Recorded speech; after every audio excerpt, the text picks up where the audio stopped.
So we basically need to change 3/8 cup to teaspoons, okay? And the way we're going to do this is by multiplying by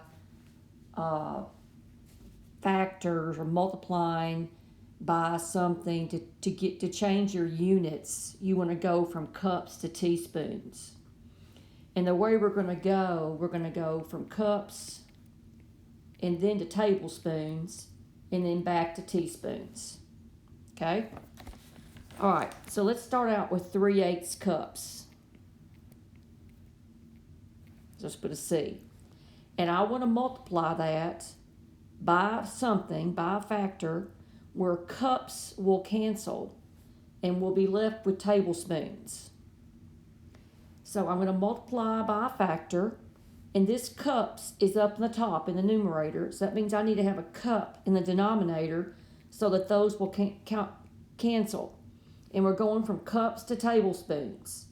And we know that 4 tablespoons is 1/4 cup. 4 tablespoons is 1/4 cup. So the cups cancel and you're left with tablespoons. And I'll worry about that complex fraction in a minute. Let's keep going.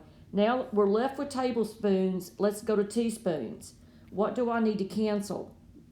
What unit? I need to cancel tablespoons. So put it down here. And I want to be left with teaspoons. So we're going to use this one. 3 teaspoons is 1 tablespoon. So now those cancel. So basically we have 3/8 times 4/1/4 times 3/1. Now 4/1/4, 4 divided by 1/4, that's a complex fraction.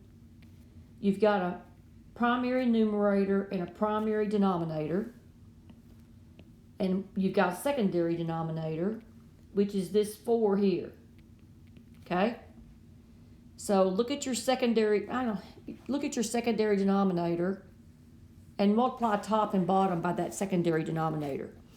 So you multiply top and bottom by 4/4. 4 times 4 is 16. And then 1/4 times 4, the 4's cancel, you're left with a 1. Now the other thing you can do is you could say 4 divided by 1/4. And you know when you divide fractions, you change it to multiplication and flip this second fraction, that becomes 4/1. You still get 16. So you've got 3/8 times 16 times 3. And you know that 8 will go into 16 2 times. So you're left with 3 times 2 is 6 times 3 is 18. So your answer is 18, A, B, C, D. That would be E.